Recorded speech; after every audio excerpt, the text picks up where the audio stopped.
Assalamualaikum warahmatullahi wabarakatuh. Welcome to Learning Media session. In this session, we present about taking notes in outlining. In this video, to fulfill the assignment from Learning Media course with the lecture Mr. Toha Firdaus. Before that, let's introduce myself. My name is Muhammad Fatwa Husni. I come from English Education Program of Universitas Nurul Huda. Okay guys, let's see the video. For the first slide, there is extensive reading and with the subject taking notes and outlining. What is taking notes and outlining? Just stay tuned. Next slide, I want to ask for all of you about taking notes. What is taking notes? Do you know what is taking notes? Okay, taking notes is the practice of recording information taken from other source by noting. Jadi, taking notes ini adalah kegiatan meringkas sebuah tulisan dari sebuah sumber. Sebuah contoh nih, ketika kita ingin melakukan research, itu kita harus mempunyai sumber untuk latar belakang kita atau dari metode-metode penelitian yang akan kita lakukan untuk memperkuat opini-opini dari para ahli, seperti itu kan. Nah, di sini ada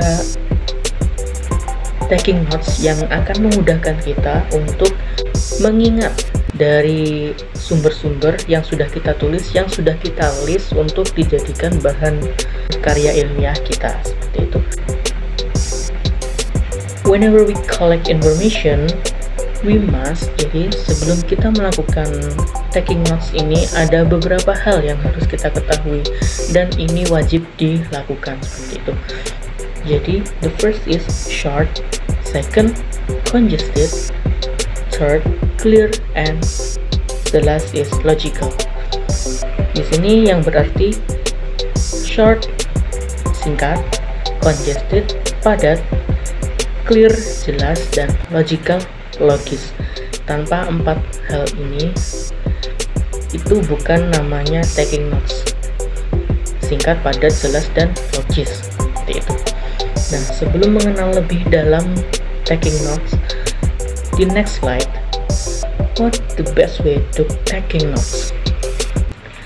Jadi ketika mau melakukan taking notes, langkah-langkahnya yaitu ada 4 langkah. Yang pertama, write down key fact, yaitu kita harus menulis kata-kata kunci yang akan kita cari, yang akan kita cari dari sumbernya sebagai acuan.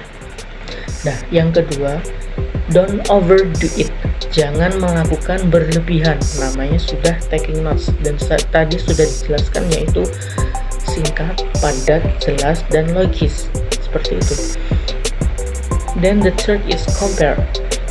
Compare di sini berarti komparasi, yaitu membandingkan antara yang sudah kita tulis dengan sumber asli yang kita ambil. Apakah signifikan atau tidak? Jika kurang mantap atau masih ada ragu-ragu, kita ulang. Itu. Kemudian yang ke-14 is organize. Kita kumpulkan tuh. Tadi kan sudah ditulis kata-kata fakta yang sudah mau kita cari. Nah, itu dikumpulkan, dikelompokkan, maksud saya dikelompokkan jadi beberapa kelompok, jangan dijadikan satu gitu. Cara pengelompokannya nanti ada di akhir, bisa dijelaskan seperti itu. For the next, important to taking notes. Jadi kepentingan dari taking notes ini adalah, di sini ada dijelaskan bahwa effective notes taking helps you to remember information and aid your understanding of that information. Jadi intinya di sini adalah membantu kita mengingat apa yang sudah kita cari dari sumber atau source dari yang kita cari tersebut gitu. Tanpa tulisan kita akan lupa gitu.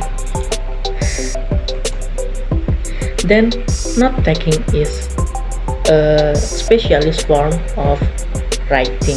Jadi sudah jelas ya di sini taking notes ini hanya dilakukan di mata kuliah atau mata pelajaran writing menulis.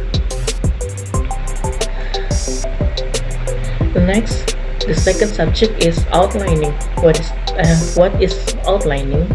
Outlining is collection summary results in a more formal form. Jadi, outlining di sini adalah pengumpulan hasil dari taking notes yang sebelumnya tadi dalam bentuk yang lebih formal. Nah, dalam bentuk formalnya seperti apa? For more details, here is the format of outline. Outlining, format, and example. You can see in the format square. Di situ ada I besar atau 1 Romawi gitu ya. 1 Romawi itu sebagai main subtopik. Kemudian di bawahnya ada main point menggunakan huruf A besar agak mencorong ke dalam, itu sebagai main point, nanti dijelaskan di situ ya sebagai contoh. Kemudian selanjutnya ada 1, angka 1 itu sebagai subpoint. Yang selanjutnya ada I kecil itu sebagai smaller point, dan yang terakhir jika masih ada itu memakai huruf A kecil yaitu sebagai smallest point. Dan seperti itu seterusnya ya, yang menggunakan Romawi 2 sebagai subtopik selanjutnya gitu. For the example, the first there are family problem, economic problems, and peer problems. Itu menggunakan angka 1, 2, 3 Romawi. Dan di situ ada contohnya menggunakan A besar yaitu main pointnya. Yang family problem yang menggunakan angka 1 Romawi itu merupakan main subtopik. Kemudian yang di bawahnya A besar itu merupakan main point. Main pointnya di sini adalah yang dicontoh custodial, non-custodial conflict. Jadi di family problems ini ada custodial and non-custodial conflict. Yang kedua ada extended family, yang ketiga ada adolescent age, seperti itu. Nah, jika masih ada di bawahnya lagi sebagai subpoint, itu bisa dijelaskan lagi seperti itu. Yang kedua ada economic problems, seperti itu. Ada contohnya yang nomor 1 sebagai subpoint, yaitu ada poorer neighbor. Di point D possible relocation, seperti itu ya.